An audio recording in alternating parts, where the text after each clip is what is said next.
Bonjour, merci d'avoir cliqué cette vidéo. Que le Seigneur Jésus-Christ vous bénisse richement et vous comble de sa douce présence.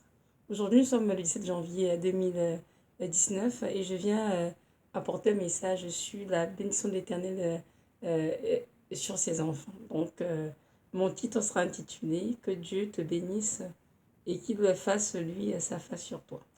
Donc, si frère, de cette étude et nous allons voir ensemble ce que le Seigneur en dit et ce que nous devons aussi savoir apprendre. Donc, voilà. Dans mes 4 dernières vidéos, j'ai parlé beaucoup de l'amour de Dieu, hein. Vraiment de ce que Dieu nous aime, d'un amour éternel et inconditionnel, que ce que l'amour de Dieu envers nous est immuable, c'est-à-dire invariable, et aussi que l'amour de Dieu nous couvre, hein, et nous guérit, nous pardonne, que nous avons péché contre lui. Et c'est sûr que Dieu est celui qui nous a prouvé son amour en premier, comme c'est la parole là, car c'est lui qui nous a aimés en premier. Donc, il nous a prouvé son amour. Déjà, amour à la croix Golgotha pour nous pouvoir ôter le péché de nos vies. Et de deux, il nous prouve son amour tous les jours, évidemment. Notre marche chrétienne avec lui, il nous comble de bienfaits tous les jours, le Seigneur. Il nous guérit, il nous soutient, il nous console, il nous conseille, il guide nos pas. Bref, il est avec nous tous les jours, le Seigneur. Donc, c'est sûr que la bénédiction du Seigneur est aussi un moyen d'exprimer cet amour envers ses enfants. Et justement, on va en parler dans cette vidéo, que nous comprenons bien que Dieu veut nous bénir, désire nous bénir parce que nous le méritons, parce qu'il nous aime, tout simplement. Amen. Donc, voilà. Donc, ici, nous avons dit directement dans la parole le psaume 67, des versets 1 à 3, qui dit ceci. Au chef des chantres, avec instruments à cordes, psaumes, cantiques, que Dieu ait pitié de nous et qu'il nous bénisse, qu'il le fasse lui sur nous sa face, afin que l'on connaisse sur la terre ta voix, et parmi toutes les nations ton salut.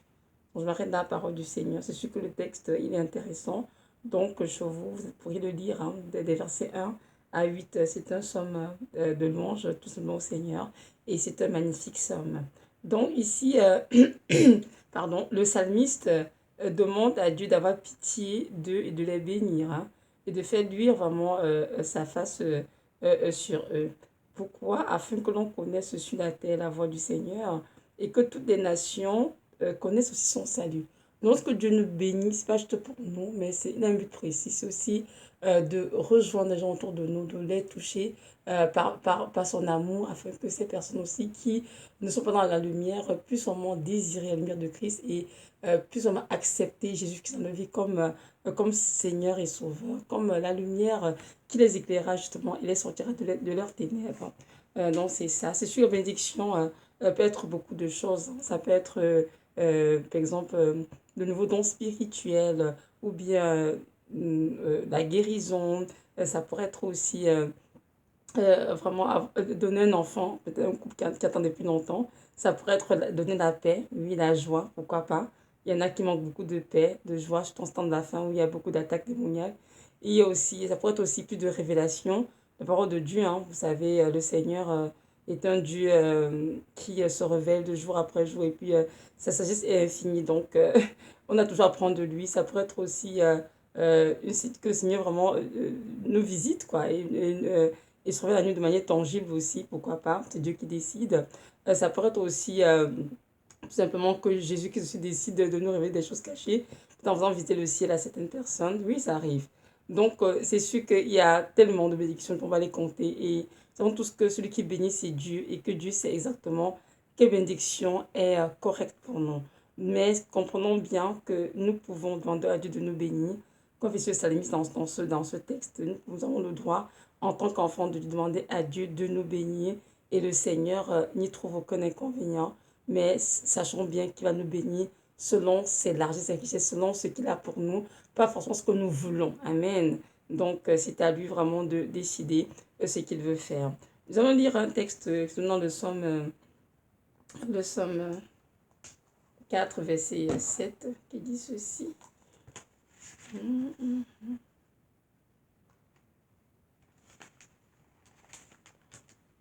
Dans le psaume 4, verset 7, ça dit ceci.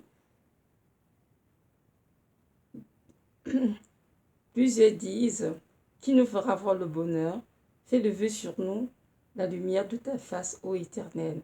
Donc, évidemment, quand Dieu nous bénit parce qu'il veut nous combler, il veut nous donner un bonheur qui vient de lui, pas dépendant du monde ou des circonstances, mais il veut vraiment lever la lumière sur nous. Donc, comme tout à l'heure, donc, en parlant de ce verset, la bénédiction pourrait être, comme tout à l'heure, peut-être, je vous dis, la guérison, une délivrance, avoir un bébé pour ceux qui en ont plus longtemps, avoir peut-être une réussite scolaire, professionnelle, avoir une bénédiction financière, matérielle, etc. Vraiment, c'est Dieu qui va répondre selon le besoin de chacun, évidemment, et selon sa volonté aussi. Donc voilà, on sait également lire dans le psaume 31. Oui, psaume 31, verset 17, qui dit ceci. Je vais lire. Fais luire ta face sur ton serviteur. Sauve-moi par ta grâce. Amen. Donc ici, on peut dans un moment d'oppression, de détresse, hein, et on demande au Seigneur, vraiment Seigneur, fais-lui ta face sur ton serviteur, sur ton enfant que je suis. Sauve-moi par ta grâce. N'oublions surtout pas que le psaume 31, évidemment, a été écrit... moment, je vais juste vérifier. A été écrit par le roi David, évidemment, et c'est un son dans lequel il est très persécuté. Il recherche vraiment en éternel un refuge. Donc, pour ceux qui souffrent et qui sont poussés, ils ont le droit de demander au Seigneur, Seigneur, s'il te plaît, délivre-moi, sauve-moi par ta grâce, fais-lui ta face sur ton enfant que je suis, et notre Dieu qui est lent à la colère, riche en bonté, plein de miséricorde et de compassion, certainement agira, mais en son temps. Notre Dieu est un Dieu et qui nous aime énormément. Et nous devons comprendre qu'il nous bénit parce qu'il nous aime.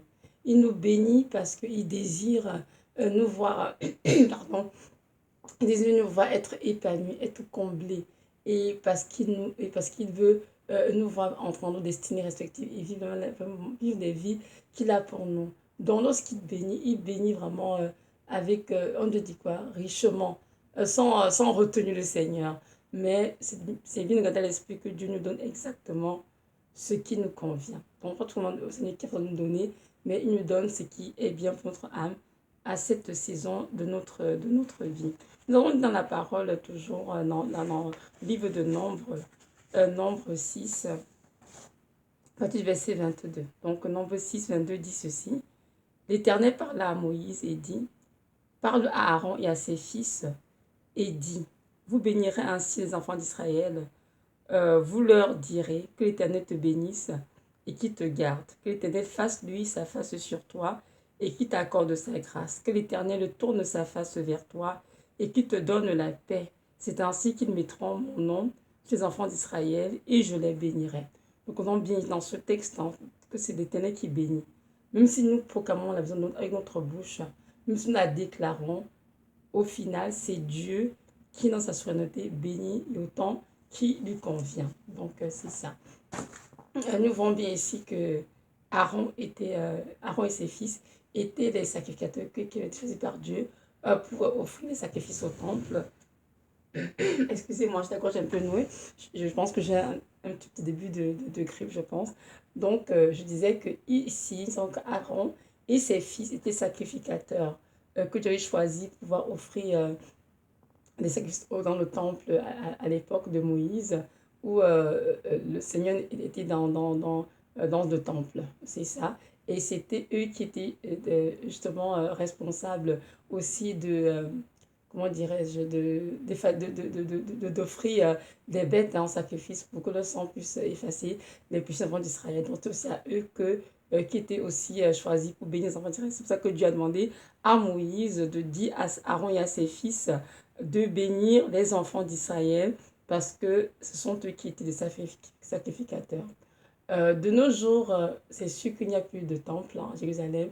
Nous sommes en tant que chrétiens les temples du Saint-Esprit. Donc un enfant de Dieu qui est évidemment converti et qui marche dans la crainte du Seigneur est le temple du Saint-Esprit habite en lui et il est un sacrificateur. Donc il a le droit en tant qu'enfant de Dieu de bénir aussi ses enfants, ses frères et sœurs, sa famille, son nom du Seigneur. Donc comprenons bien que nous n'avons pas besoin d'aller voir forcément une tierce personne pour obtenir la bénédiction de l'Éternel, mais nous-mêmes avons le droit de bénir nos enfants, de bénir nos amis, nos frères et sœurs, nos parents, comme Dieu nous conduit.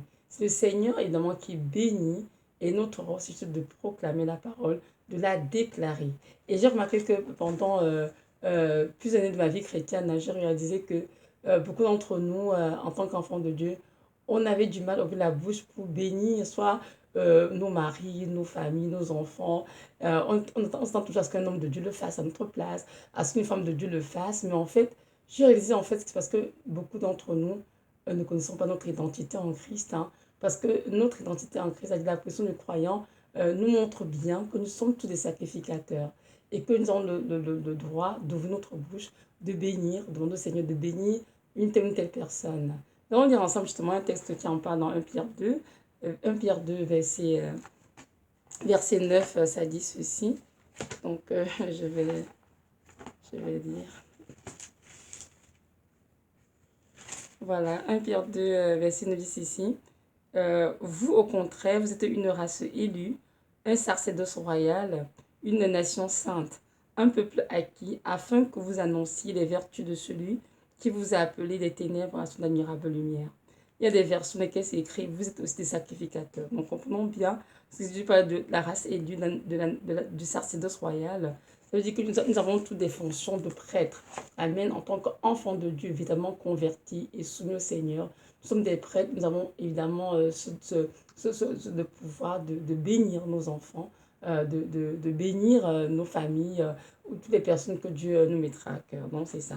Donc je retourne dans Nombre 6, versets 22 à 28. Donc ainsi, Moïse a donc demandé à Aaron et à ses fils de bénir les enfants de l'Éternel, les enfants d'Israël, et comment il leur a dit clairement ce qu'ils allaient déclarer. Verset 24, que l'Éternel te bénisse et qui te garde, que l'Éternel te fasse lui et sa face sur toi et qui t'accorde sa grâce, que l'Éternel tourne sa face vers toi et qui te donne la paix. Amen. Donc nous voyons bien que le Seigneur a donné une directive comment bénir ses enfants. Nous savons tous que, comme je disais tout à l'heure, que beaucoup de chrétiens ne connaissent pas leur position de croire en Christ, leur identité. Donc, ils ont cette tendance à aller toujours vers des hommes de Dieu, des femmes de Dieu, des prophètes, prophétesses pour pouvoir chercher sa bénédiction. Mais nous devons comprendre que ce sont des œuvres que nous ne devons pas commettre. Nous avons le droit, en tant que sacrificateurs du Seigneur, de bénir nos enfants. Nous ne devons pas attendre forcément que ce soit un homme de Dieu, une femme de Dieu qui le fasse pour nous. Nous devons le faire nous-mêmes. Maintenant, si Dieu nous conduit vers une tierce personne, un homme de Dieu, une femme de Dieu, quelconque, d'aller les voir pour recevoir la bénédiction, il faut évidemment obéir au Seigneur, parce que notre Dieu est notre question de toutes choses. Dans ce cas, nous voyons bien que c'est Aaron et ses fils qui bénissent les enfants d'Israël. Et aussi, j'avais une parenthèse à ouvrir par rapport au couple marié. C'est que moi, je suis mariée, hein, et pendant plusieurs années, j'ai toujours demandé à mon mari, chaque fois, mais bénis les enfants, prie pour eux, bénis-les, je demande tout le temps à mon mari. Parce qu'un jour, je me dis, mais évidemment, tu peux le faire, arrête de l'agacer. Toi aussi, tu es mon enfant, même tu es que ton mari. C'est vrai qu'on dit la parole que le mari est le chef de la famille, chef de la femme, et que c'est de bénir les enfants, comme on dit dans la parole, comment Isaac a béni Jacob, au lieu d'Ésaü, en tout cas, bref, c'est lui qui a béni son fils. C'est sûr que dans une famille où le monsieur est un homme qui est soumis au Seigneur, qui craint le Seigneur, qui est vraiment converti, évidemment, c'est à lui de bénir son épouse, des enfants. Mais il arrive parfois que c'est pas le cas. Donc, j'aimerais que tu saches aujourd'hui que maman, tu as le droit de bénir tes enfants. Tu ne dois pas attendre forcément après ton mari pour qu'il le fasse. Comme tu peux bénir tes enfants. Et Dieu m'a montré que moi, et je peux bénir mes propres enfants. Je peux soit leur poser la main quand je déclare paroles sur eux, soit tout simplement ouvrir la bouche, les bénir. Je dois de bénir mes enfants. Et Dieu entend pareil. Évidemment, les moments monoparentales, hein, elles vivent très souvent, elles sont seules avec les enfants. Parfois, elles ne sont pas toutes mariées. Donc, c'est à elles de prendre ce rôle dans la vie des enfants et de bénir leurs enfants. Et Dieu entendra ces prières pareilles parce que notre Dieu est le Dieu qui bénit. Nous, notre but, c'est juste de proclamer la parole sur les enfants, bien sur nos familles, sur nos amis, nos frères et sœurs, peu importe. Et c'est Dieu qui accomplit la bénédiction. Ce n'est pas nous, mais c'est Dieu qui le fait. Mais il veut voir que nous puissions exprimer ce désir de bénir les autres. Et Dieu va se donner à nous pour accomplir la chose dans la vie de la personne. Donc, c'est ça. Donc, je vais nous encourager tous, les mamans surtout, arrêtons d'attendre après nos maris. Oui, si, s'il y en a qui le font, que Dieu soit béni, gloire à Dieu. Mais s'il y en a qui ne le font pas, ce n'est pas non plus très grave. Nous, si nous sommes des enfants de Dieu à part entière, nous avons le droit, nous sommes des sacrificateurs, au même titre que nous avons le droit de bénir nos enfants. Donc, je vous encourage tous à prendre le temps vraiment de bénir nos enfants très souvent, de dire les paroles de vie sur eux, surtout sachant vraiment euh, dans les temps, dans les temps dans lesquels nous sommes, hein, c'est seulement des temps vraiment où il y a beaucoup de distorsions, beaucoup d'horreur, beaucoup d'impiété, beaucoup de perversion. Donc, ce serait bien vraiment de proclamer sur de vie. Je sais que le Seigneur Jésus-Christ les accomplisse tranquillement. Donc, c'est ça. C'est sûr que notre Seigneur est vraiment le Dieu qui veut nous voir aussi, ne pas toujours être passif, il veut nous voir être actif, hein, agir aussi, tu sais. Moi, j'ai toujours pris la mission du Seigneur comme bon Seigneur, tu me dis quand tu veux. Voilà, quoi, c'est tout. Mais toi, Dieu m'a montré au moins du Somme 67 que je peux prier, moi, et dire Seigneur, aie pitié de moi et bénis-moi, ou bien aie pitié de ma famille et bénis ma famille. Et le Seigneur fera. Pourquoi est-ce qu'il fera? Afin que même les membres de nos familles soient convertis, afin que nos voisins, nos voisines, nos collègues, tous les peuples autour de nous puissent voir vraiment que la main de Dieu est sur nous et que cela soit salutaire pour leurs âmes. Donc, c'est ça. Donc, je vais finir ce message en priant pour bénir justement tous ceux qui m'écoutent en ce moment, ainsi que vos familles. Et je vais tout simplement relire à haute voix, tout simplement, les paroles qui ont été dites à Moïse, comment les enfants d'Israël allaient être bénis. Donc, je commence déjà par le psaume 67, verset 2. Elle dit ceci: que Dieu ait pitié de vous, pardon, et qui vous bénisse. Qui fasse lui sur vous sa face. Que l'Éternel te bénisse et qui te garde. Que l'Éternel fasse lui sa face sur toi et qui t'accorde sa grâce. Que l'Éternel tourne sa face vers toi et qu'il te donne la paix. C'est au nom de Jésus-Christ que j'ai ainsi prié. Amen. Donc voilà, soyez richement bénis et encouragés.